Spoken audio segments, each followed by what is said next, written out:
மாதம் 40 லட்சம் ஜீவனாம்சமா? ஆர்த்திக்கு அப்படி என்ன தேவை இருக்கு? நச்சுன்னு கேட்ட கஸ்தூரி.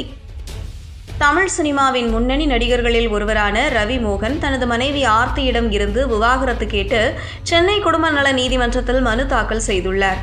தன்னோடு சேர்ந்து வாழ ரவிக்கு உத்தரவிடக் கோரி ஆர்த்தியும் அதே நீதிமன்றத்தில் மனு செய்துள்ளார். இந்த வழக்கின் விசாரணை நடந்து வரும் சூழலில் நடிகர் ரவி மோகன் பாடகி கேனிஷாவுடன் ஐசரி கணேஷின் மகள் திருமண நிகழ்ச்சியில் கலந்து கொண்டனர். இதனால் கொந்தளித்து போன ஆர்த்தி ரவி மோகன் குடும்ப விஷயங்களை அறிக்கையாக வெளியிட்டார். இதனைத் தொடர்ந்து ரவி மோகன் 5 பக்கத்தில் அறிக்கை வெளியிட்டார். இந்த நிலையில் ரவி மோகன் விவாகரத்து கோரிய வழக்கு குடும்ப நல நீதிமன்றத்தில் நீதிபதி தேன்மொழி முன் மீண்டும் விசாரணைக்கு வந்தது. அப்போது ரவி மற்றும் ஆர்த்தி இருவரும் நீதிமன்றத்தில் ஆஜராகினர். அப்போது ஆர்த்தியுடன் சேர்ந்து வாழ விருப்பம் இல்லை, ஆர்த்தியிடம் இருந்து விவாகரத்து அளிக்க வேண்டும் என நடிகர் ரவி மோகன் தரப்பில் நீதிமன்றத்தில் மனு தாக்கல் செய்யப்பட்டது. இதையடுத்து ஆர்த்தி தரப்பு மாதம் 40 லட்சம் ரூபாய் ஜீவனாம்சமாக ரவி வழங்க வேண்டும் என்கிற கோரிக்கையுடன் மனு ஒன்றை தாக்கல் செய்துள்ளார். மாதத்திற்கு 40 லட்சம் கேட்பது பேசு பொருளாகி இருக்கும் நிலையில் இதுகுறித்து நடிகை கஸ்தூரி அளித்துள்ள பேட்டியில், ஜெயம் ரவி ஆர்த்தி குடும்ப சண்டை வெளி உலகத்திற்கு தெரியாத போது அதை சோசியல் மீடியா மூலம் வெளியில் கொண்டு வந்தவர் ஆர்த்தி தான்.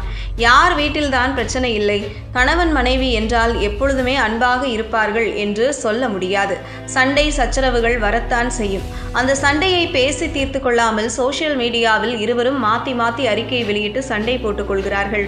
வீட்டில் நடக்கும் சண்டையை இருவரும் சேர்ந்து தெருச்சண்டையாக மாற்றிவிட்டார்கள். இருவரின் சண்டை குறித்து எதுவுமே தெரியாத ஒரு பாடகி ஆர்த்தியுடன் வேறு ஒரு நடிகரை சம்பந்தப்படுத்தி இவரால் தான் குடும்பத்தில் பிரச்சனை என்று பேசுகிறார். இதனால் பாதிக்கப்பட போவது யார் என்றால் ஆர்த்தியும் அவரின் குடும்பமும் ஜெயம் ரவியும் அவரது குடும்பமும் இவர்களின் குழந்தைகள் மட்டும்தான். இன்று வாய்க்கு வந்ததை பேசிக்கொண்டு இருக்கும் அந்த பாடகி தனது கணவன் குறித்து அவதூறாக பேசியிருந்தார். அப்போது அவரது கணவர் சரிக்கு சமமாக அவரும் வீடியோவில் பேசவில்லை, நீதிமன்றத்தில் சென்று ஒரு நோட்டீஸை அனுப்பினார். அதன் பிறகு அந்த பாடகி அவர்கள் பற்றி பேசவே இல்லை. இந்த விஷயத்தை இருவரும் இப்படித்தான் கையாண்டு இருக்க வேண்டும். 40 லட்சம் ஜீவனாம்சம் கேட்பதையெல்லாம் ஏற்றுக்கொள்ளவே முடியாது. வாழ்க்கையை நடத்த முடியாத பெண்களுக்குத்தான் கணவன் தவறு செய்திருந்தால் ஜீவனாம்சம் கொடுப்பார்கள். தனது ஜீவனத்தை நடத்தி கொள்வதற்காக கொடுக்கப்படும் தொகை அது. என்னதான் தினமும் 5 ஸ்டார் ஹோட்டலில் அறையெடுத்து தங்கினாலும் மாதத்திற்கு சில கணிசமான தொகை மட்டுமே செலவாகும் என்பதை தவிர 40 லட்சத்திற்கு இவர்களுக்கு என்ன தேவை இருக்கிறது என்று நீதிமன்றம் நிச்சயமாக கேள்வி எழுப்ப வேண்டும் என்று நடிகை கஸ்தூரி அந்த பேட்டியில் பேசியுள்ளார்.